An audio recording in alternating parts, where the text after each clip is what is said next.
très heureux d'être parmi vous ce matin, devant vous ce matin, pour vous apporter un message que je crois vient du Seigneur, qu'il a déposé sur mon cœur cette semaine et qu'il a confirmé cette semaine de plus en plus sur mon cœur pour qu'ensemble, on puisse avancer. On est dans notre série de messages Famille moderne et vous savez que depuis un ou deux messages, j'ai apporté comme une préparation, j'ai cette conviction dans mon cœur que Dieu aimerait nous emmener à nous apprendre, à nous enraciner, mais à nous apprendre et à nous enseigner comment marcher par l'Esprit aujourd'hui. Alors on a vu les deux derniers messages que j'ai apportés, comment Dieu prépare une vie à marcher par l'Esprit. On a vu ensemble premièrement comment lutter contre notre chair qui souvent éteint l'Esprit dans nos vies parce qu'on l'écoute trop, elle nous dirige par le bout du nez. Comment faire pour que notre chair soit diminue le plus possible parce qu'on n'arrivera jamais à l'enlever tant qu'on sera sur cette terre. Si vous êtes dans l'utopie que vous pensez un jour vivre sur cette terre sans votre chair, eh ben c'est que vous serez mort. Alors voilà, on aura toujours notre chair. Par contre, on peut choisir de la diminuer, on peut choisir de l'affamer pour qu'elle soit le plus petit possible, qu'elle parle le moins fort possible dans nos vies, pour qu'on puisse commencer à tendre l'oreille et à entendre la voix de Dieu. Ça, c'était mon avant-dernier message. Et dans le dernier message, j'ai apporté un message à propos de déposer nos fardeaux. Trop souvent, dans nos vies, on a des fardeaux qui nous pèsent tellement sur nos épaules dans ce monde dans lequel on vit aujourd'hui. Les difficultés, les tempêtes, les épreuves de la vie, on les porte si souvent et trop souvent par nos propres forces, alors que Jésus a tout payé à la croix. Il a choisi de renoncer à sa vie, de s'en aller vers la mort pour que nous puissions être libres. Et aujourd'hui, nous avons besoin de comprendre que nos fardeaux, c'est pas un déni de nos épreuves et de nos tempêtes et de nos défis, mais apprendre à déposer nos fardeaux au pied de la croix et de se revêtir de la force de Jésus. Alors, ça, c'est des conditions dont on a besoin, qu'on doit mettre en place dans nos vies, sur lesquelles on doit travailler dans nos vies pour que le terreau soit prêt, le terrain soit prêt pour qu'on marche par l'Esprit, pour qu'on soit conduit par l'Esprit. C'est le titre de mon message ce matin, conduit par l'Esprit. Conduit par l'Esprit. Annie, mon frère, regarde, conduit par l'Esprit, comment l'Esprit conduit une famille. Comment l'Esprit conduit aujourd'hui un homme, une femme, un couple, une famille avec des enfants. Comment Dieu aimerait s'y prendre dans nos vies, comment est-ce qu'il s'y prend. Qu'est-ce qu'il aimerait faire dans nos vies de plus pour qu'on marche différemment qu'avant. Qu'on marche différemment qu'une marche par la chair, qu'on marche différemment que par nos propres forces. Est-ce qu'on peut dire amen à ça? Est-ce qu'il y en a ce matin qui désirent marcher par la force du Saint-Esprit plutôt que de marcher par nos propres forces? Est-ce qu'on peut dire amen ce matin? Amen. Alors je vous emmène avec moi ensemble dans ce message. Soyez attentifs, il y aura des textes bibliques. Je vais vous emmener ensemble. C'est une aventure qu'on vit ensemble, mes amis. C'est une aventure, c'est l'aventure de ta vie individuelle. Je ne peux pas prendre des décisions pour toi, mais en même temps, nous sommes une église. En même temps, nous sommes une famille. Et nous avons besoin de nous encourager les uns les autres. Nous avons besoin de partager les uns avec les autres pour voir qu'on tire ensemble à la même corde. Nous sommes dans le même monde. Nous vivons les mêmes épreuves. Nous vivons les mêmes combats. Nous vivons les mêmes tentations. Et on a besoin de se tenir ensemble en tant qu'église, pas juste en tant qu'électrons libres chrétiens ici et là, mais nous mettre nos forces ensemble pour que l'église, l'épouse de Christ, se prépare, qu'elle se pare. Quand on lit dans l'Apocalypse, on voit dans la vision de Jean que l'église est montée et elle était parée, elle était préparée. Et c'est pour cela que j'ai une passion puissante au fond de mon cœur pour l'église, pour l'épouse de Christ. Une passion pour l'épouse. Et nous sommes appelés, nous ensemble qui sommes l'église, nous qui sommes les pierres vivantes, qui formons l'édifice de l'épouse de l'Église, nous sommes appelés à travailler dans nos vies individuelles parce que l'Église, l'épouse, c'est nous ensemble, mais c'est nous ensemble d'individualité que nous sommes unis ensemble. Et s'il y a une pierre que tu es qui n'est pas dans la sanctification, qui n'est pas en train de chercher à grandir en Dieu, qui n'est pas en train de chercher à se remettre en question pour que Jésus grandisse dans ma vie, qu'il soit plus fort, qu'il brille plus, qu'il rayonne plus de ma vie, alors j'appauvris l'épouse. de ma propre vie, de mes propres décisions. C'est pour cela qu'on a des responsabilités collectives, mais on a des responsabilités individuelles. Nous avons besoin ensemble, chacun d'entre nous, face à la parole de Dieu, individuellement ce matin. Ton voisin ne peut pas le faire pour toi, ton époux, ton épouse ne peut pas le faire pour toi. C'est chacun individuellement qu'on a besoin de se remettre en question ensemble. Et je prie de tout mon cœur que l'Esprit de Dieu nous saisisse ce matin de cet esprit d'unité ensemble, mais en même temps cet esprit, cette conscience que je peux le faire juste pour moi. Alors, mais pour l'ensemble, je veux laisser Dieu changer ma vie pour que l'ensemble, pour que l'épouse, nous ensemble, alors qu'on choisira chacun d'entre nous ensemble de laisser Dieu transformer nos vies, alors on rende l'épouse belle. On rende l'épouse belle et que l'épouse se mette à briller, mes frères et sœurs, dans ces temps troublés, dans ces temps de la fin, que lorsque le monde regarde à l'Église, qu'il regarde à nous individuellement qui formons l'Église, alors il voit une différence avec le monde. Nous ne pouvons pas nous permettre de continuer dans ces temps de la fin à être comme le monde, à juste venir le dimanche matin, à juste de temps en temps ouvrir la Bible, juste de temps en temps appeler à l'aide à Dieu quand j'en ai besoin, quand je vis une épreuve, mais commencer à avoir une vie qui marche et qui grandit, qui croit de plus en plus dans la ressemblance à Jésus, qui met en pratique la parole de Dieu et qui marche dans l'obéissance. Et la marche par l'Esprit est une condition indispensable, est un passage obligé pour laisser Dieu venir transformer nos vies. Est-ce qu'on peut dire amen à ça ce matin? Amen. Amen. Allez, Nouvelle Vie la Prairie. Gloire à Dieu. Gloire à Dieu. Pendant ces années de ministère sur la terre, Jésus s'est appliqué assez rapidement à préparer ses disciples psychologiquement, à les préparer à son départ, à sa mort. Je vais devoir souffrir, je vais devoir passer par des souffrances. Combien de fois il leur a dit ça? Il les préparait psychologiquement et pourtant, ses disciples ne comprenaient pas vraiment ce que Jésus était en train de leur dire. Même l'apôtre Pierre, un jour, alors que Jésus était justement en train de leur rappeler son départ, ses souffrances et sa mort imminente, Pierre va le prendre à part, puis va le reprendre. Oh, quand même, Seigneur, dis pas ça. Non, on dit pas ça, tu sais, on est ensemble, on va être avec toi. Puis tu sais, il ne faut pas être défaitiste comme ça. Qu'est-ce que tu es pessimiste, Seigneur? Mais non, ça va aller. On marche ensemble, dis pas ces choses, mais non. Qu'est-ce que Jésus va lui répondre? Qu'est-ce que Jésus va lui répondre? Arrière de moi, Satan, car tu ne conçois pas les choses de Dieu. Wow! Tu n'as que des pensées humaines. Wow! Non, mais c'est... Hein? T'as déjà lu ce texte-là? Tu t'es déjà dit, quand même, Seigneur, tu vas fort, là. Tu as même pensé parfois, injuste un peu, là. Quelle injustice, tu ne parles pas comme ça, là. Parle pas comme ça. Je croyais que tu étais un Dieu d'encouragement. Un Dieu... Mais savez-vous quoi? Jésus n'était pas en train de parler à Pierre. Il voyait la puissance de séduction du diable qui était là pour essayer d'éteindre, pour essayer d'anesthésier les pensées de Pierre, qui essayait d'empêcher le plan de Dieu de s'accomplir. Et mes amis, lorsque nous marchons par la chair, parce que tu n'as pas les pensées humaines, ça c'est la marche par la chair. Quand on marche par la chair, on n'est plus attentif à la voix de Dieu.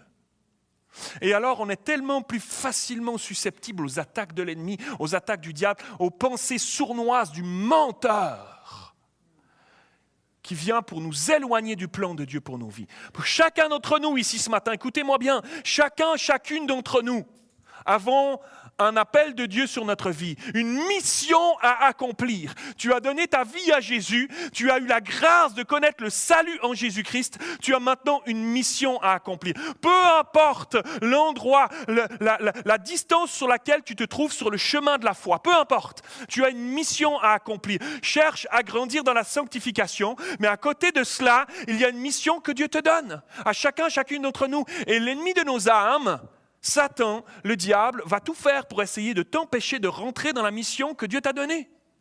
Va tout faire pour essayer de te rendre inefficace. Et c'est pour cela que Jésus va dire Ariane-moi Satan. Il ne parlait pas à Pierre. Il connaissait les plans de l'ennemi pour essayer de l'empêcher, pour essayer de le décourager, pour essayer de l'empêcher, même si c'était possible avec des gens qui l'aimaient, des gens qu'il avait si précieusement sur son cœur, de venir le décourager, le dévier de la voie qu'il avait pour lui, cette obéissance jusqu'à la mort que Jésus connaissait. Tu ne conçois pas les choses de Dieu. Et Jésus nous emmène sur un chemin, mes amis.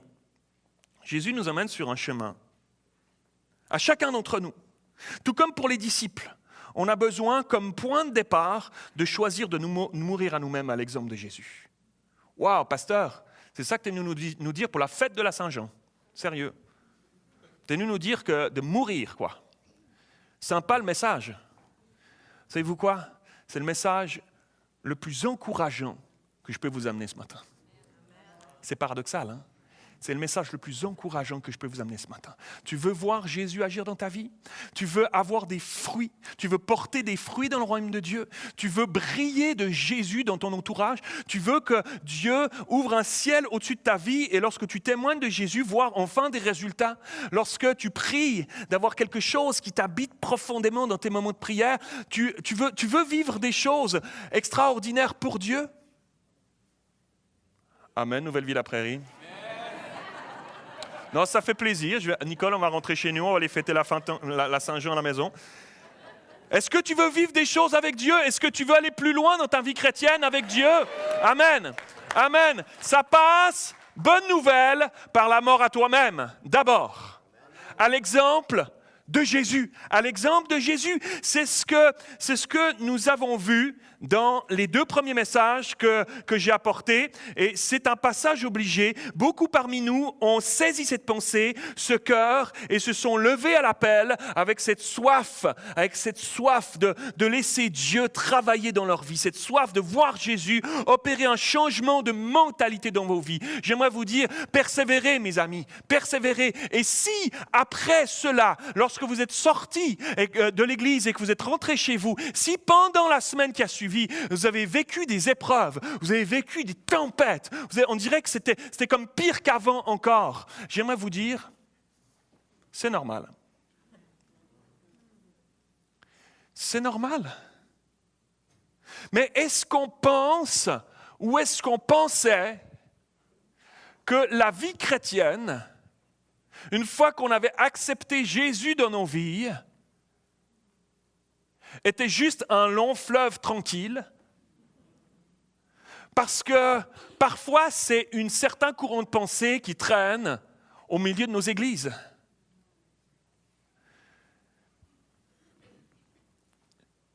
J'ai donné ma vie à Jésus, c'est le Dieu d'amour, le Dieu créateur des cieux et de la terre, le Dieu tout-puissant. Alors comment ça se fait qu'alors que je me consacre plus à lui, que je fais des sacrifices dans ma vie, puis que je fais des renoncements pour lui, que je cherche à mourir à moi-même, comment ça se fait qu'il ne met pas sa puissance à l'œuvre? Comment ça se fait qu'il ne déverse pas autant son amour dans ma vie? Comment ça se fait que parfois c'est encore dur la vie? Comment ça se fait que je vis des épreuves qui font mal encore? Comment ça se fait que je me fais encore trahir? Comment ça se fait que je suis encore déçu par du monde, par des chrétiens, par des non-chrétiens? Comment ça se fait qu'il y a encore des combats?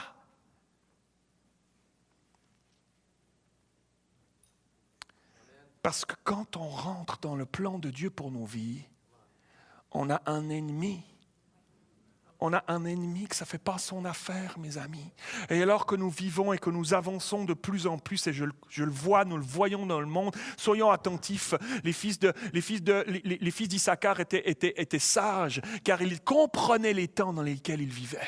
Et soyons sages, observons ce qui se passe dans le monde. La prophétie est en marche, mes amis. Et je crois qu'on s'approche des temps où tout est troublé, où on voit des prophéties s'accomplir, des guerres et des bruits de guerre arriver. Je ne suis pas en train de vous dire Jésus revient demain. Mais il revient bientôt. Jésus revient bientôt et l'ennemi de nos âmes le sait. Et s'il peut essayer de nous freiner, s'il peut essayer de nous arrêter, s'il peut essayer de nous faire chuter, s'il peut essayer de nous aveugler, s'il peut essayer de nous endormir, il va le faire. Il va le faire. Donc, si tu te consacres à Dieu et qu'il y a des combats et qu'il y a des vents et qu'il y a des marées, c'est biblique, mes amis. C'est biblique. Ne prends pas peur parce que cela arrive. Au contraire, prends courage. Prends courage. Et le message de la mort à soi-même n'est pas un message facile à prêcher ce matin, j'en suis conscient, mes amis. Mais c'est un message qui est un message de vérité. C'est un message de la parole de Dieu. Et si tu rentres dans ce plan de Dieu pour ta vie, alors il y a comme quelque chose de nouveau, de frais qui va s'ouvrir dans ton entendement, dans ta vie spirituelle. Quelque chose que tu ne voyais pas avant. Quelque chose que tu ne voyais pas quand tu faisais juste des actes religieux, quand tu faisais juste aller à l'église, quand tu faisais juste lire ta Bible parce qu'il faut la lire, quand tu faisais juste de temps en temps prier parce que je sais qu'il faut prier, des actes religieux. Il y avait quelque chose qui était fermé sur ta vie, mais lorsque tu choisis de renoncer à ta propre vie, lorsque tu choisis de renoncer à tes propres aspirations à toi, lorsque tu choisis de consacrer véritablement ta vie à Dieu, tes pensées à Dieu, tes activités, tes loisirs à Dieu, ta famille à Dieu, ton temps à Dieu, alors il y a quelque chose de nouveau qui s'ouvre sur nos vies. Mais c'est vrai qu'il y a un carrefour, mes amis. Il y a un carrefour que, malheureusement, trop de chrétiens choisissent de ne pas emprunter. Parce que ça coûte. Les plaisirs de la vie, c'est vraiment très agréable. Et puis, comprenez-moi bien alors que je suis en train de parler. Je ne suis pas du tout contre les loisirs, absolument pas contre le rire, absolument pas, bien au contraire. Je ne suis absolument pas contre manger un bon repas. Je ne suis absolument pas contre faire une sortie, faire un bon restaurant. Je ne suis pas contre les choses que Dieu nous donne pour en jouir, mais ça ne doit pas être des choses qui... On ne doit pas être à leur service. Ces choses-là doivent être à notre service. C'est nous qui décidons, c'est toi qui choisis, c'est toi qui décides. Et nous avons besoin, devant chacun d'entre nous, devant chacune de nos vies, il y a un carrefour. Il y a ce carrefour-là. Devant chacune de nos vies chrétiennes et nos vies spirituelles, il y a ce carrefour-là. Et ce matin, il y a un carrefour, je te présente un carrefour devant ta vie. As-tu soif de plus de Jésus dans ta vie? As-tu soif d'un changement dans ta vie? As-tu soif d'enfin pouvoir vivre quelque chose à laquelle tu aspires et que tu n'as jamais osé, que dans lequel tu n'es jamais encore rentré véritablement? Choisis de renoncer à toi-même, à l'exemple de Jésus. On ne peut pas chanter, célébrer, proclamer Jésus comme on le fait ce matin et dire en même temps, pas tout. En même temps, juste ça. Juste ça. Ce matin, je suis venu te pousser tranquillement dans le dos. Je suis venu te donner une poussée pastorale. Je suis venu te pousser tranquillement dans le dos pour te dire, hey, il y a plus encore. Il y a plus pour toi. Il y a un chemin que Dieu a tracé d'avance pour ta vie. Il y a un mandat que Dieu te donne. Il y a un mandat que Dieu te donne. Et moi, je suis venu te pousser ce matin pour le réveiller. Réveiller ça dans ta vie. Peut-être que tu avais reçu des choses dans le passé. Peut-être que tu avais reçu à ta conversion ou dans tes moments forts avec Dieu, tu avais reçu des choses que Dieu t'avait données. Dieu t'avait dit, tu rentreras là, tu rentreras dans cet appel, tu rentreras dans ce ministère. Puis avec le temps, avec les épreuves, avec les combats, avec les déceptions, avec les blessures, tu as laissé ces choses-là tomber à terre. Tu t'es découragé face à ces choses-là. Tu as laissé le découragement saisir ton appel. Tu as laissé l'ennemi derrière tout ça voler ton appel. Et aujourd'hui, je suis venu te dire, Dieu ne se repent pas de ton appel. Viens à Dieu ce matin. Confie-lui tout à nouveau. Et Dieu réveillera l'appel qu'il a mis sur ta vie et te fera rentrer dans la mission qu'il t'a donnée pour que tu puisses briller de lui, pour que l'Église brille de toi et de nous ensemble, enfin et de plus en plus dans ces temps troublés dans lesquels nous vivons. Est-ce qu'on peut dire Amen ce matin à cela? Alléluia! Alléluia!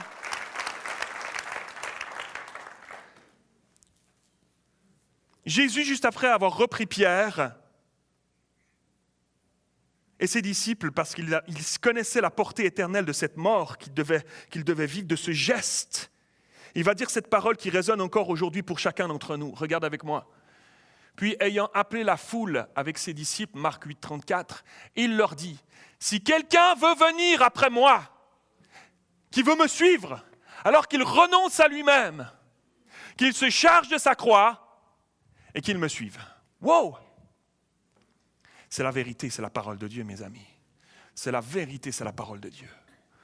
Charge-toi de ta croix, renonce à toi-même et suis Jésus ce matin. C'est la vérité de la parole que nous sommes en train de creuser ensemble, que je vous annonce ce matin. Avant son passage sur la croix, on peut comprendre la perplexité des disciples en entendant ce que Jésus essayait de leur expliquer. Mais pour nous aujourd'hui, mes amis, pour nous aujourd'hui qui savons ce par quoi Jésus a dû passer, ça prend tout son sens. Ça prend tout son sens aujourd'hui. Et à partir de ce moment-là, alors vient la suite pour nous. Un monde nouveau s'ouvre, un ciel nouveau s'ouvre, parce que je suis censé me charger de ma croix et suivre l'exemple de Jésus. C'est qu'il y a une mort à moi-même qui est censée prendre place dans ma vie, des renoncements à marcher comme le monde, dirigé par ma chair et chargé de mes propres fardeaux, des renoncements à cela. Alors, la puissance de la résurrection de Jésus-Christ d'entre les morts peut prendre place en nous. Il y a une renaissance alors. L'étape d'après la mort à toi, c'est une renaissance. C'est ce que Jésus a vécu. Après le choix de renoncer à toi, de mourir à toi-même, il y a une renaissance, quelque chose de nouveau qui prend place parce que Jésus n'est pas resté mort. Et lorsque nous choisissons de mourir à nous-mêmes, on ne reste pas non plus dans la mort. Dieu opère une résurrection en nous, une résurrection spirituelle. Il y a une renaissance. Pas une renaissance à ce que j'étais avant, mais une renaissance en nouveauté de vie. Ce n'est plus moi qui vis, mais c'est Christ qui vit en moi par son esprit. Et donc, suivez-moi bien, et donc, si l'Esprit de Dieu habite en moi, c'est que ma vie n'est plus la même, qu'elle n'est plus censée être la même qu'avant.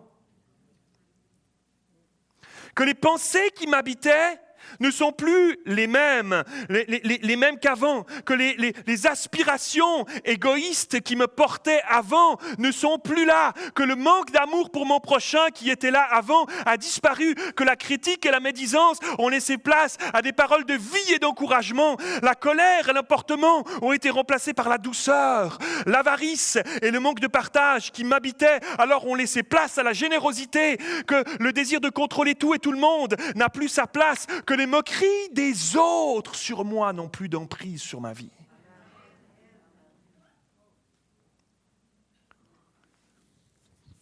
Si je prends un corps mort, excuse-moi Jimmy, c'est pas toi. Si je prends un corps mort,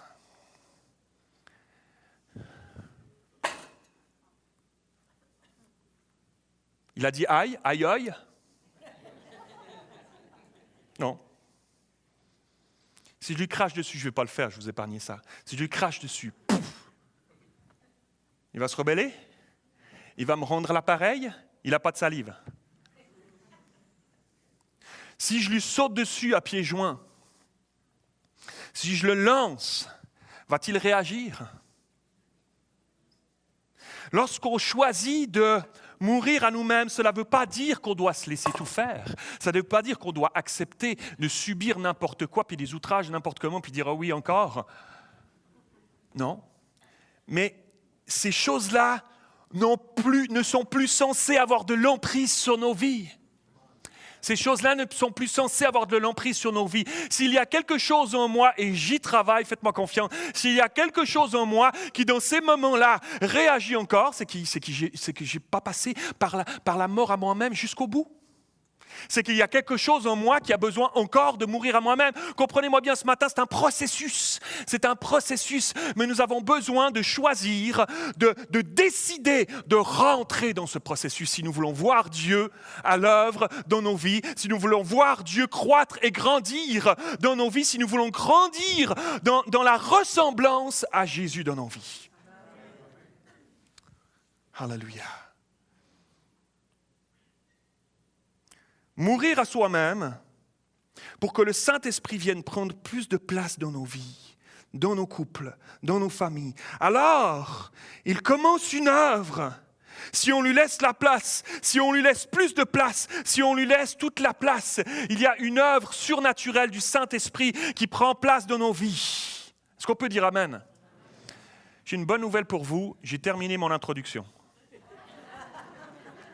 après cette courte introduction, 2 points ce matin de ce que le Saint-Esprit produit en nous de notre marche par l'Esprit. Premièrement, le Saint-Esprit nous enseigne. Qu'est-ce que la parole de Dieu nous dit? Une des premières choses que Jésus nous dit à propos de l'œuvre du Saint-Esprit en nous, après la Pentecôte, c'est qu'il nous enseigne. C'est qu'il nous enseigne. Jean chapitre 14, verset 26. Mais le Consolateur, le Saint-Esprit, c'est Jésus qui parle, que le Père enverra en mon nom, il parle à ses disciples, vous enseignera toutes choses et vous rappellera tout ce que je vous ai dit. Waouh! Magnifique. Le terme grec pour enseigner ici, c'est le terme didasko. Le terme didasko, littéralement dans le grec, dit ceci, parle d'enseigner, d'être un enseignant, de tenir un discours pour instruire. C'est ce que le Saint-Esprit fait dans nos vies, aimerait faire dans nos vies. De tenir un discours pour nous instruire, d'être comme un professeur qui donne instruction, qui fait assimiler une doctrine, un enseignement en encourageant. Ouh. Non mais c'est sympa, hein? Ça fait envie ou pas? Amen. Ça fait envie. Avoir un professeur attitré pour ta vie. Un professeur juste pour toi. Un professeur juste pour nous qui est là, pour nous accompagner dans chaque moment, chaque instant, chaque seconde de nos vies à côté de nous. On peut le consulter ou pas. On peut y faire attention ou pas. On peut l'ignorer ou pas. On peut faire appel à lui ou pas. Il est là à chaque instant, à chaque seconde. Il nous accompagne, il est là et il est comme un professeur qui nous donne instruction, qui veut nous enseigner avec encouragement. Waouh! Mais qu'est-ce qu'il nous enseigne? Qu'est-ce qu'il nous enseigne? Comment est-ce qu'il s'y prend? Premièrement, il est dit qu'il nous rappellera tout ce que Jésus nous a dit.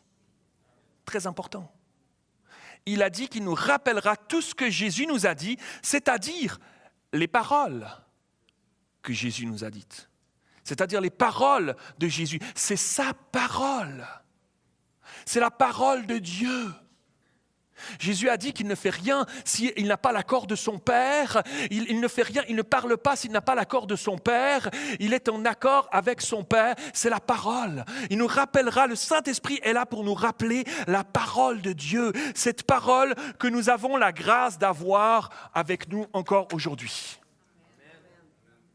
Cette parole si précieuse, mes amis. J'aimerais faire une parenthèse maintenant là-dessus. Je sais, et je sais que ça ne va pas aller en s'en allant plus facilement, encore dans les temps qui viennent. Je sais que nous sommes dans un monde numérique. Je sais que nous sommes dans un monde de médias. Je sais que nous sommes dans un monde visuel où on fait défiler un mur avec des amis ou des soi-disant amis et on fait défiler un mur et on fait défiler toutes sortes d'informations et tout va vite. Quand il y a trop de texte, on le passe. Et même sur nos réseaux sociaux, il y a de temps en temps des gens qui envoient un petit truc pour nous avec un peu de culpabilité envers nous en disant « Ah, on va voir si tu lis tout. On va voir si tu lis tout. Si tu lis tout jusqu'au bout, renvoie-moi ce, etc. » Vous connaissez tout ça. Si tu m'aimes vraiment, si vraiment j'existe à tes yeux, envoie-moi en retour si tu as lu jusqu'au bout. On ne lit pas. Ça ne marche même pas, ces choses-là. Ces gens-là se retrouvent tout seuls encore à la fin du truc avec 2 likes. Oups, un demi-like. Ça ne marche pas, on est dans un monde visuel. Je sais que nous sommes dans un monde visuel. Écoutez-moi bien ce matin, mes frères et sœurs. Je n'ai pas de solution toute faite. Je dis merci à Dieu pour les choses inventives, la parole, les films de la Bible, sur ceux qui font du cinéma, sur ceux qui mettent la Bible en bande dessinée. Je bénis Dieu pour tout cela. Mais savez-vous quoi? C'est des bons outils utiles. Mais savez-vous quoi? Ça ne passera jamais. Jamais ça ne remplacera la lecture de la parole de Dieu. Nous ne sommes pas de ce monde, mes frères et sœurs. On n'est pas de ce monde. On n'est pas de ce monde. Un coup de gueule pastoral, ok, d'accord? Excusez-moi du mot, mais on n'est pas de ce monde. Ça suffit d'entendre des chrétiens qui disent « Ben non, moi je ne suis pas trop lecture, alors je ne lis pas trop ma parole de Dieu. » Non, ça suffit. Ça suffit. S'il y a un livre, peut-être tu as de la difficulté à lire, je ne le dis pas, peut-être tu as de la difficulté à lire, mais trouve des solutions. S'il y a un livre que tu dois lire, c'est celui-là. Lis-le, tu n'as aucune excuse. Tu n'as aucune excuse, je n'ai aucune excuse. Il y a des périodes dans ma vie où j'ai négligé de lire la parole de Dieu, ma vie spirituelle a fait flac. Nous n'avons aucune excuse, mes frères et sœurs. C'est la parole de Dieu vivante. Et c'est la parole de Jésus. Quand on lit ces textes, le Saint-Esprit, tu veux marcher par l'Esprit? Regarde ça. Le Saint-Esprit que le Père enverra mon nom, vous enseignera toutes choses. Il vous rappellera ce que j'ai dit. Si tu ne lis pas la parole de Dieu en premier, tu n'auras pas les rappels de ce que Jésus a dit. C'est quand on lit la parole, qu'on passe à travers les évangiles et qu'on voit ce que Jésus a dit. On voit dans quelles circonstances il s'est comporté comme ceci, comment il a répondu à ses détracteurs, comment il a réagi quand on lui mettait une couronne d'épines sur la tête, comment il a réagi quand on lui a craché au visage, quand on lui a planté des clous dans ses mains, comment il a réagi quand ses frères juifs, pharisiens, l'ont planté dans le dos, comment il a réagi, comment il s'est comporté, rempli de Dieu parce qu'il ne faisait rien si son père ne lui avait donné son accord, il ne parlait pas si son père n'avait pas donné son accord. Alors lorsque tu lis, et je prie de tout mon cœur que cette passion qui m'anime pour la parole de Dieu se souffle sur toi ce matin, que lorsque tu lis la parole de Dieu, c'est Dieu qui te parle. C'est Dieu qui te parle.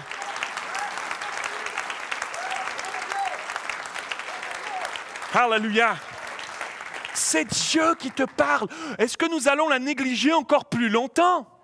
C'est Dieu qui te parle. Mais quand tu vas sortir de ce lieu, jette-toi chez toi à la maison sur ta Bible. C'est Dieu qui me parle. Il va me donner une parole. Il va te donner une conduite. Tu as des questions sur ta vie. Tu tournes en rond dans ta vie spirituelle. Tu es dans un carrefour de vie. Tu as des décisions à prendre. Jette-toi dans la parole de Dieu. Il y a quelque chose qui te fait souffrir. Il y a quelque chose que tu ne comprends pas. Il y a une blessure qu'un chrétien t'a fait.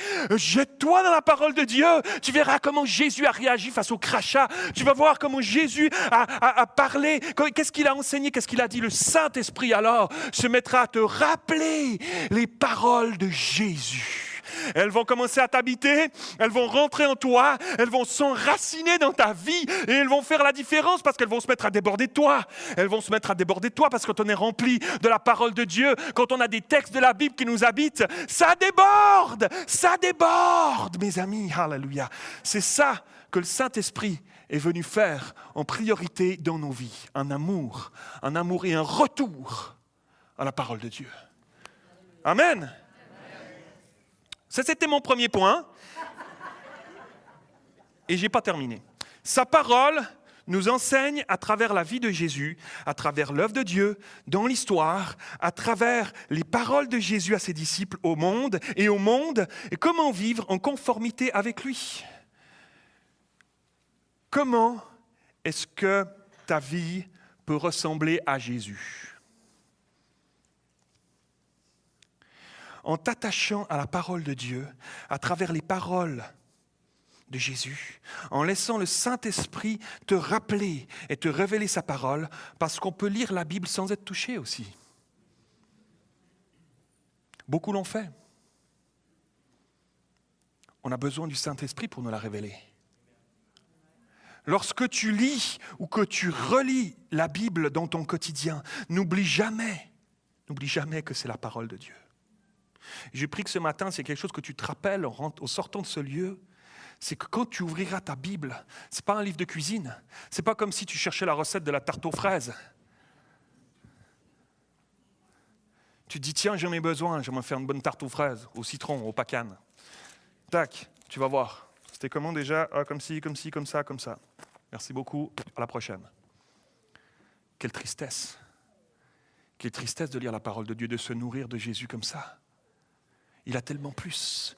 Quand tu lis la Bible, c'est un livre animé de la présence de Dieu, animé de l'Esprit de Dieu, animé des paroles de Jésus. Et lorsque tu la lis, quand tu l'ouvres, dis Seigneur, tu me révèle-moi. Il y a tellement de trésors.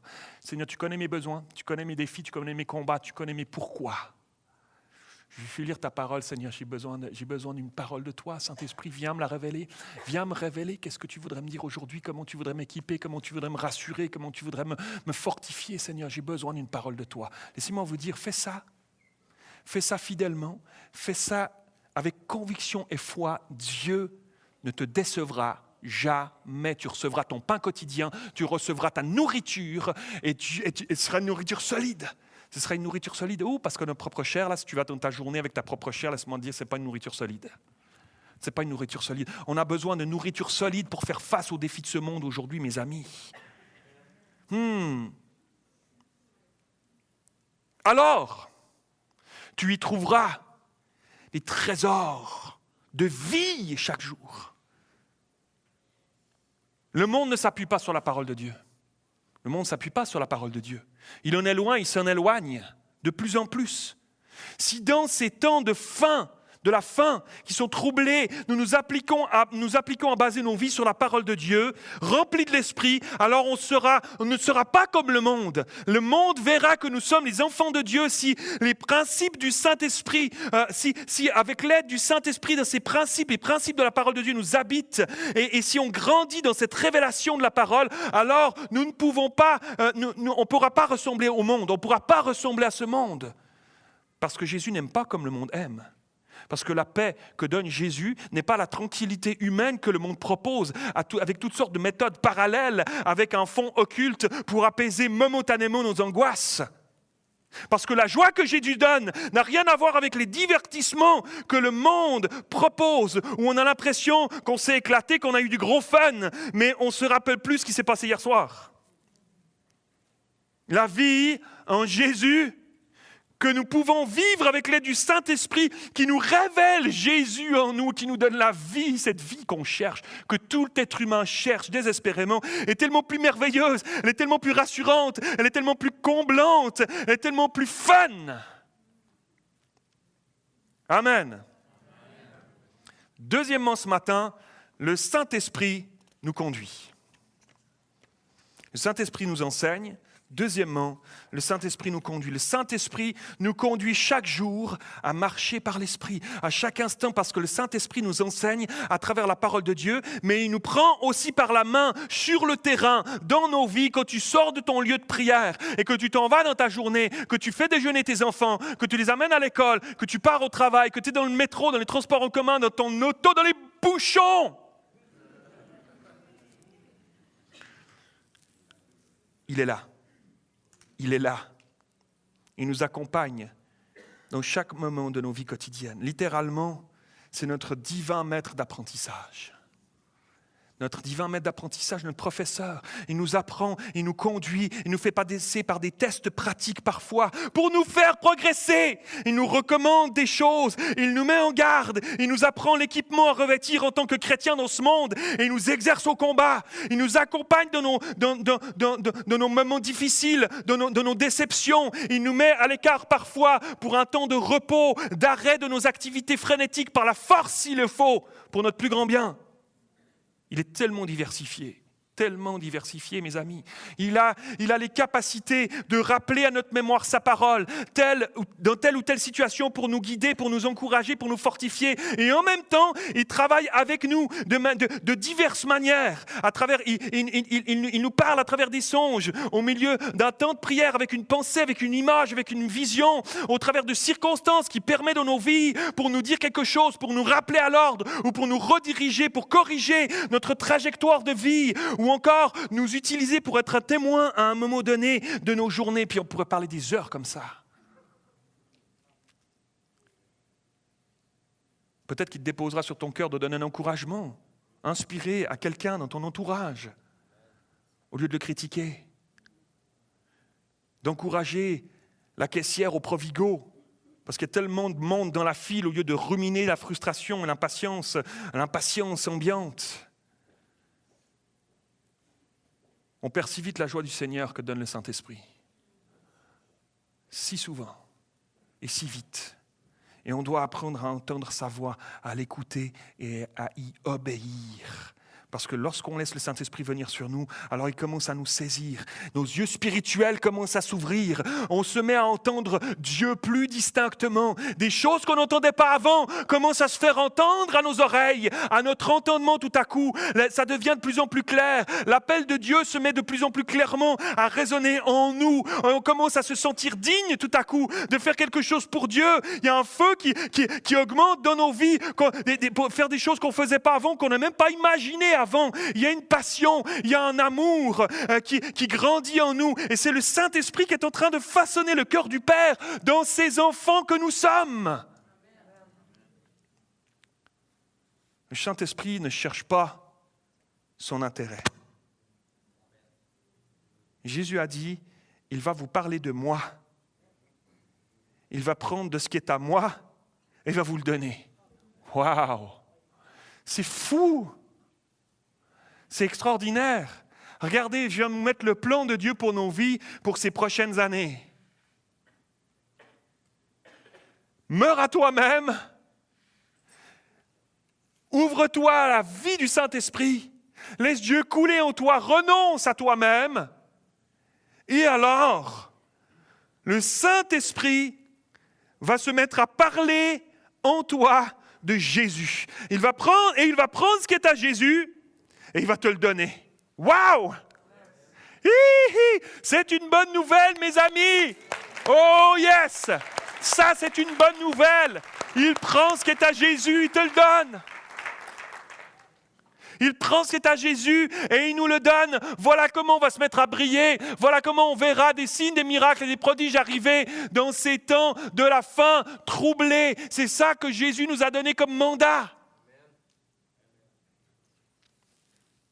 Et alors, comme Jésus, il y a de l'amour qui commence à grandir en nous comme jamais. On se met à aimer ceux et celles dont on ne se souciait pas avant.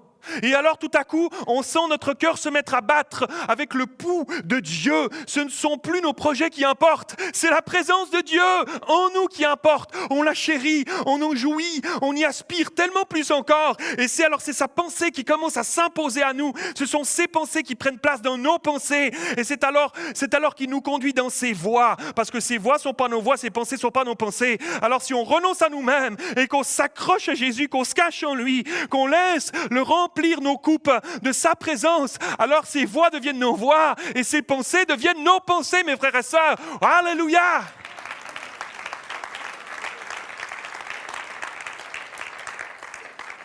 On a tellement d'exemples dans la parole de Dieu, de l'enseignement et de la conduite du Saint-Esprit dans la vie de ceux et celles qui ont reçu un désir profond de lui laisser la place dans leur quotidien. Et j'aimerais qu'on les regarde ensemble. Vas-y, Annie, mon frère. Marc 13, 11. Quand on vous emmènera pour vous livrer, il nous dit pas que ce sera tout facile. Il nous dit pas, mais il dit qu'il sera avec nous dans la tempête. Ne vous inquiétez pas d'avance de ce que vous aurez à dire, mais dites ce qui vous sera donné à l'heure même, car ce n'est pas vous qui parlerez, mais l'Esprit Saint. Si tu n'as pas appris à te cacher en Jésus, à reconnaître la voix du bon berger qui parle, comment entendras-tu dans ces moments-là la voix du Saint-Esprit qui viendra te parler dans ces moments-là de tribulation, de persécution, quand on vous emmènera pour vous livrer? Alors dans ces moments-là, ceux qui n'auront pas appris à renoncer à eux-mêmes, à mourir à eux-mêmes et à laisser la vie du Saint-Esprit grandir en eux et à reconnaître la voix du bon berger qui les appelle par son esprit, ces gens-là ne feront pas long feu dans ces moments-là. Ces gens qui n'auront pas appris à passer par ce chemin que nous sommes en train de voir ce matin, alors ces gens-là ne feront pas long feu dans ces moments-là. Quand la persécution et quand les moments difficiles, quand les combats, quand les épreuves viennent, alors dans ces moments-là, on n'entend pas le Saint-Esprit qui nous parle. Suivant. Luc 12, 12. Car le Saint-Esprit vous enseignera, didasco, à l'heure même ce qu'il faudra dire. Suivant. Jésus, Luc 4, 1, rempli du Saint-Esprit, revint du Jourdain et il fut conduit par l'Esprit dans le désert. On voit tellement de fois où l'Esprit nous conduit. Suivant. Acte 13, 4, Barnabas et Saul, envoyés par le Saint-Esprit, descendirent à Séleucie et de là, ils s'embarquèrent pour l'île de Chypre. Le Saint-Esprit nous conduit, mes amis, il nous conduit. Il y a des moments où il pensait, rappelez-vous l'apôtre Paul qui pensait s'en aller dans un endroit, puis il dit, il reçoit dans un songe, non, il faut que tu ailles en Macédoine, il y a un Macédonien qui t'appelle, il a besoin d'aide, va, change ton plan. On a besoin du Saint-Esprit, ses pensées ne sont pas nos pensées. On a besoin de se tenir tout près de lui. Suivant, Annie. Acte 16, 6, ayant été empêchés, voilà, parfois par le Saint-Esprit d'annoncer la parole dans l'Asie, ils traversèrent la Phrygie et le pays de la Galatie. Suivant. 2 Timothée 1, 14, garde le bon dépôt par le Saint-Esprit qui habite en nous. Je pourrais vous en citer tellement, j'en ai pris quelques-uns, une petite brochette, mais c'est tellement riche de voir à quel point dans le Nouveau Testament, les disciples sont encouragés, plus qu'encouragés, ils ont besoin de se laisser remplir par le Saint-Esprit. Le Saint-Esprit, à chaque jour de nos vies, à chaque situation, à chaque carrefour, a une pensée, a une solution, a une attitude à nous inspirer. Il a toujours une pensée pour nous, il n'est jamais pris au dépourvu. La Bible nous dit qu'il ne sommeille ni ne dort. Il ne sommeille ni ne dort. As-tu déjà pensé à ça? Il n'est pas comme nous, il n'y a pas besoin de ces 8 heures de sommeil là, ou 12 heures, ou 15 heures pour certains, quand on passe par l'adolescence. Mais il ne sommeille ni ne dort. Il est là avec nous quand tu dors. Waouh! Amen. Extraordinaire, extraordinaire Jésus. Il y a quelques années en arrière, avec mon épouse Nicole, on était en stage pastoral à Genève, et en Suisse, et on vivait d'amour et d'eau fraîche. Notre salaire était si petit qu'il ne nous permettait même pas de payer une partie de notre loyer d'appartement. Et on vivait par la foi. Et on a traversé des années où Dieu a pourvu à nos besoins de manière si extraordinaire, surnaturelle, magnifique. Et il nous a surpris tellement de fois. Et je me rappelle que Salomé était toute petite. C'était un petit bébé encore. Elle devait peut-être avoir 1 an et demi, quelque chose comme ça. Et on travaillait fort pour l'église. Et en plus avec Salomé à la maison, puis la maladie de Nicole et tout ça, on avait beaucoup. Et un jour, une jeune fille de l'église vient vers nous et dit hey, j'aimerais ça garder votre fille Salomé, que vous puissiez avoir une petite soirée pour vous. Super génial. Alors on convient une heure pour qu'elle vienne chez nous pour garder Salomé. Elle arrive chez nous à la maison ce jour-là et donc elle est toute contente. On lui explique frénétique, c'est notre première, donc c'était notre fille unique à ce moment-là. Donc on lui explique des détails en détail et les détails du détail, un petit peu comment il faut faire et tout ça. On lui explique comment respirer, etc. On lui explique tout et donc on est là. Puis elle nous dit puis vous allez manger où vous allez faire un petit restaurant. Puis là, moi, dans ma tête, j'ai mon budget mensuel qui tourne abondamment, là, très, très vite. Puis je dis, si c'est possible de manger de l'herbe, faire une petite salade d'herbe du bord de la route, ce serait très bien. Donc, je dis, oui, on va aller faire un restaurant, absolument. Et donc, elle nous dit, eh ben, vous avez réfléchi, quel restaurant? Puis je dis, ben non, on n'a pas fait beaucoup de restaurants jusqu'à maintenant sur Genève. Donc, tu en as un à nous suggérer. Puis elle dit, oui, il y en a un super, allez à celui-ci. Puis je dis, bah écoute, on n'y connaît pas trop, on va aller à ce restaurant que tu nous conseilles, on y va. On arrive à ce restaurant, on s'assied, et puis on s'assied, Nicole est là, on est tout content d'avoir un petit moment les deux, un petit moment de tête à tête les deux, et tout ça. Les parents qui avaient des enfants en bas âge, vous connaissez ça, et donc c'est des moments précieux. On est là les deux, on a des cernes sous les yeux juste comme ça, mais c'est pas grave, on est heureux d'être là les deux. Et donc on est là en face, puis là, il nous amène la carte, on regarde la carte, et automatiquement, je regarde le menu le moins cher. Tu vois, genre, écoute, j'ai pas trop faim, je vais prendre une entrée, chérie, tu vois, je vais prendre une petite salade. Non. Éventuellement une soupe. Oh non, mais je suis pas trop faim, ça va le faire. Mais puis toi, Nicole, non, Nicole, tu vas prendre une soupe aussi. Moi, je prends la soupe. Tu prends la soupe, je prends la salade. On peut partager un peu, ok, d'accord? Mais pas trop, on n'a pas trop faim, t'es d'accord? Non, mais l'important, c'est qu'on s'aime. L'important, c'est qu'on soit là, toi et moi, qu'on vive, qu'on respire, tu vois, c'est ça qui est important. Et donc on est là. Et on commande, le serveur arrive avec un sourire, un beau sourire, il a l'air content d'être content de nous voir. Et on commande, il nous sert, il nous regarde avec des yeux comme ça, il se dit, il doit avoir un estomac comme ça, eux, s'ils viennent de quelle planète? Et donc il nous amène notre soupe et notre salade. Et on est là, on a fini fini de manger, puis après avoir mangé la salade, là, on est là, je suis bien rempli, dis donc, super, non, c'est rempli la salade, hein, puis la soupe, alors costaud. On a tous faim, les deux, on est comme ça, mais on fait comme si tout était magnifique. Et donc là, le serveur arrive, puis il nous dit, un petit dessert avec ça. Et là, je l'ai regardé, je pense, avec un regard qui a dû lui faire peur. Il est parti sans réponse. Il est parti sans réponse. Il est parti comme ça sans réponse.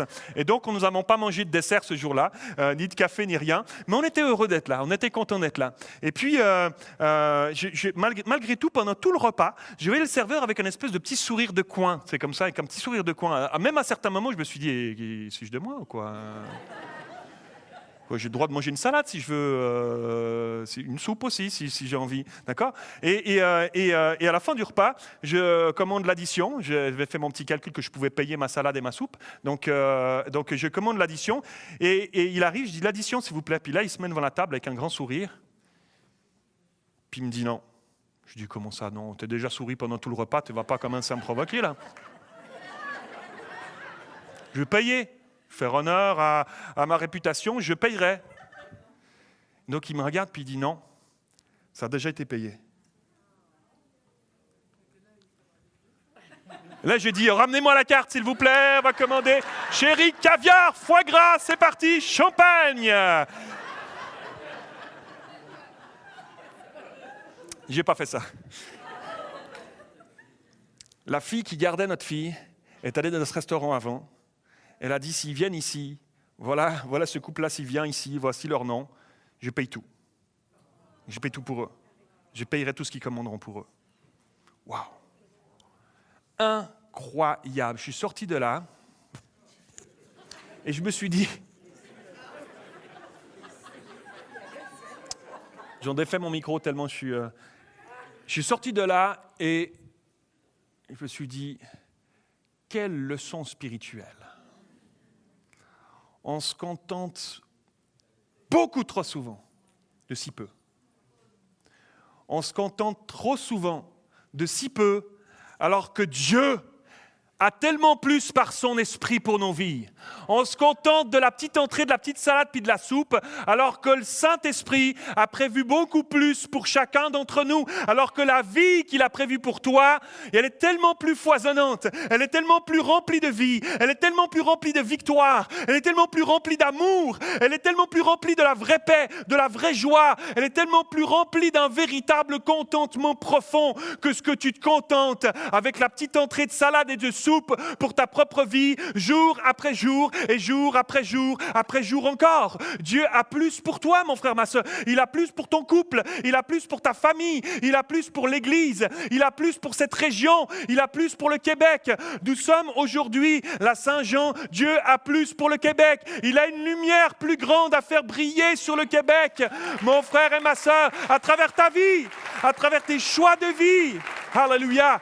À travers toi qui choisiras de prendre le plat principal plutôt que de prendre la petite entrée, toi qui commenceras à avoir une autre mentalité de dire si il va prendre de Jésus et il va me le donner, alors je veux pas un peu, je veux plus. Jésus, c'est celui qui a donné sa vie sur la croix, qui a tout pleinement, tout accompli. Il a dit sur la croix, tetelestai. Il a dit tout est accompli, tout est accompli. Il a tout accompli pour que tu puisses avoir une vie abondante, beaucoup plus que ce que tu te contentes. Est-ce qu'on peut dire amen à ça ce matin? Est-ce qu'on peut dire amen à ça ce matin, mes frères et sœurs? Je vais demander aux musiciens de s'approcher. Alléluia. J'aimerais vous demander d'incliner la tête alors que je termine. Alléluia. Tu es ici ce matin et tu sais que tu te trouves dans un carrefour dans ta vie. Tu es ici ce matin et tu sais qu'il y a un choix à prendre face à toi ce matin. Chacun d'entre nous a un choix à prendre, de dire, je me contenterai de la petite entrée, de la soupe et de la salade, ça va, je ne vais pas mourir avec ça, je vais y arriver. Mais je vais être comme affamé, il va manquer quelque chose, il y a tellement plus. Et ce matin, de choisir de dire, je renonce. Je renonce à mon caractère, à mon sale caractère. Oh Seigneur, je ne sais pas comment je vais faire. Parfois, ça me rassure d'avoir un sale caractère. J'ai toujours fait comme ça. Mais je choisis de renoncer. Je choisis de te laisser prendre ma vie au complet. Prends les commandes, Seigneur. Cette colère qui m'habite trop souvent, cette médisance et ces critiques et ces jugements qui habitent trop souvent mes pensées et ma bouche, ce sentiment de susceptibilité, ces vexations que je vis tout le temps. Quand quelqu'un dit quelque chose que j'ai mal compris, je me vexe, je suis susceptible, je veux renoncer à ça.